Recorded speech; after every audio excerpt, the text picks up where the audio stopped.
crazy story of how the USA officially attacked Iran with a bomb never used before.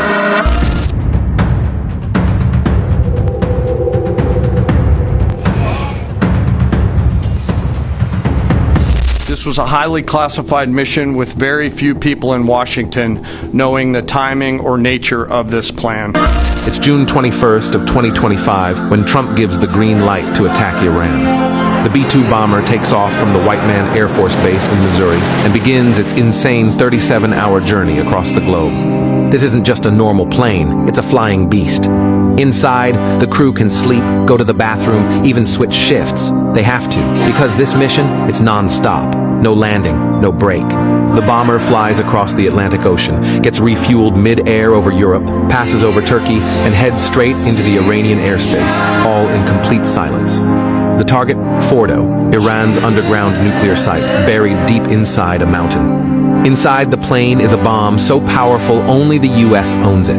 It doesn't explode on the surface. It drills through rock, then detonates deep underground, strong enough to cause a mini earthquake. Arrived at the target coordinates, the bomb is dropped. How does the US GBU-57 bunker buster penetrate 60 meters of concrete?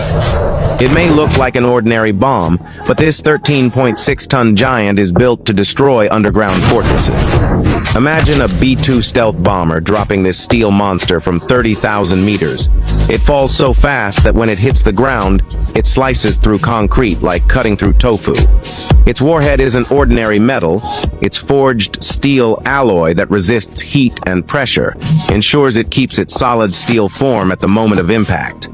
Adjustable tail fins make it dive with missile-like precision, with perfectly calculated angle and speed. But the real power is inside. It doesn't explode right away.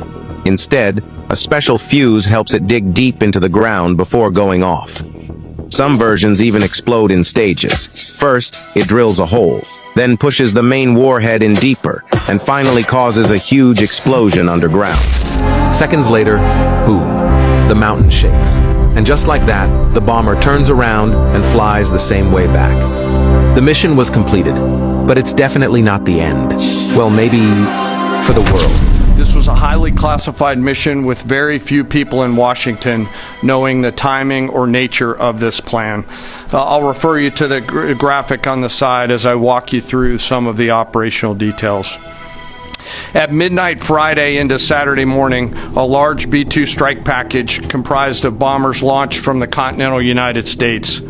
As part of a plan to maintain tactical surprise, part of the package proceeded to the west and into the Pacific as a decoy, a deception effort known only to an extremely small number of planners and key leaders here in Washington and in Tampa.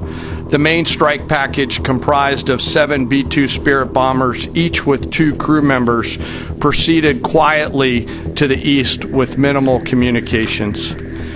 Throughout the 18-hour flight into the target area, the aircraft completed multiple in-flight refuelings.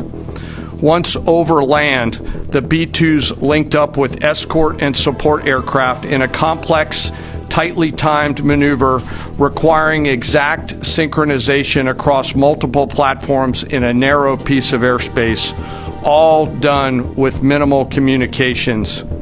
This type of integration is exactly what our joint force does better than anyone else in the world. At approximately 5 p.m. Eastern Standard Time last night, and just prior to the strike package entering Iran, a U.S. submarine in the Central Command Area of Responsibility launched more than 24 Tomahawk land attack cruise missiles against key surface infrastructure targets at Esfahan. As the Operation Midnight Hammer strike package entered Iranian airspace, the U.S. employed several deception tactics, including decoys, as the 4th and 5th generation aircraft pushed out in front of the strike package at high altitude and high speed, sweeping in front of the package for enemy fighters and surface-to-air missile threats. The strike package was supported by U.S. Strategic Command, U.S. Transportation Command, U.S. Cyber Command, U.S. Space Command, U.S. Space Force, and U.S. European Command. As the strike package approached Fordo and Natanz, the U.S. protection package employed high-speed suppression weapons to ensure safe passage of the strike package, with fighter assets employing preemptive suppressing fires against any potential Iranian surface-to-air threats. We are currently unaware of any shots fired at the U.S. strike package on the way in. At approximately 6:40 p.m. Eastern Standard Time, 2:10 a.m. Iran time, the lead B-2 dropped two GBU-57 massive ordnance penetrator weapons on the first of several aim points at Fordo.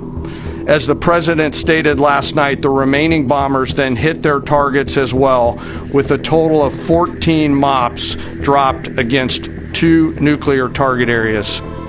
All three Iranian nuclear infrastructure targets were struck between 6:40 p.m. and 7:05 p.m.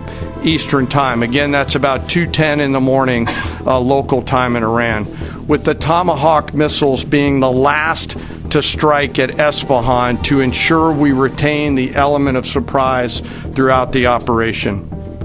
Following weapons release, the Midnight Hammer strike package exited Iranian airspace and the package began its return home. We are unaware of any shots fired at the package on the way out. Iran's fighters did not fly, and it appears that Iran's surface-to-air missile systems did not see us. Throughout the mission, we retained the element of surprise. In total, U.S. forces employed approximately 75 precision-guided weapons during this operation. This included, as the president stated last night, 14 30,000-pound GBU-57 massive ordnance penetrators, marking the first ever operational use of this weapon. I know that battle damage is of great interest. Final battle damage will take some time, but initial battle damage assessments indicate that all three sites sustained extremely severe damage and destruction. More than 125 U.S. aircraft participated in this mission, including B-2 stealth bombers, multiple flights of fourth and fifth generation fighters, dozens and dozens of air refueling tankers, a guided missile submarine, and a full array of intelligence, surveillance, and reconnaissance aircraft, as well as hundreds of maintenance and operational professionals. As the Secretary said, this was the largest B-2 operational strike in U.S. history and the second longest B-2 mission ever flown, exceeded only by those in the days following 9/11. The United States itself has now also opted for a dangerous military operation and aggression against the people of Iran.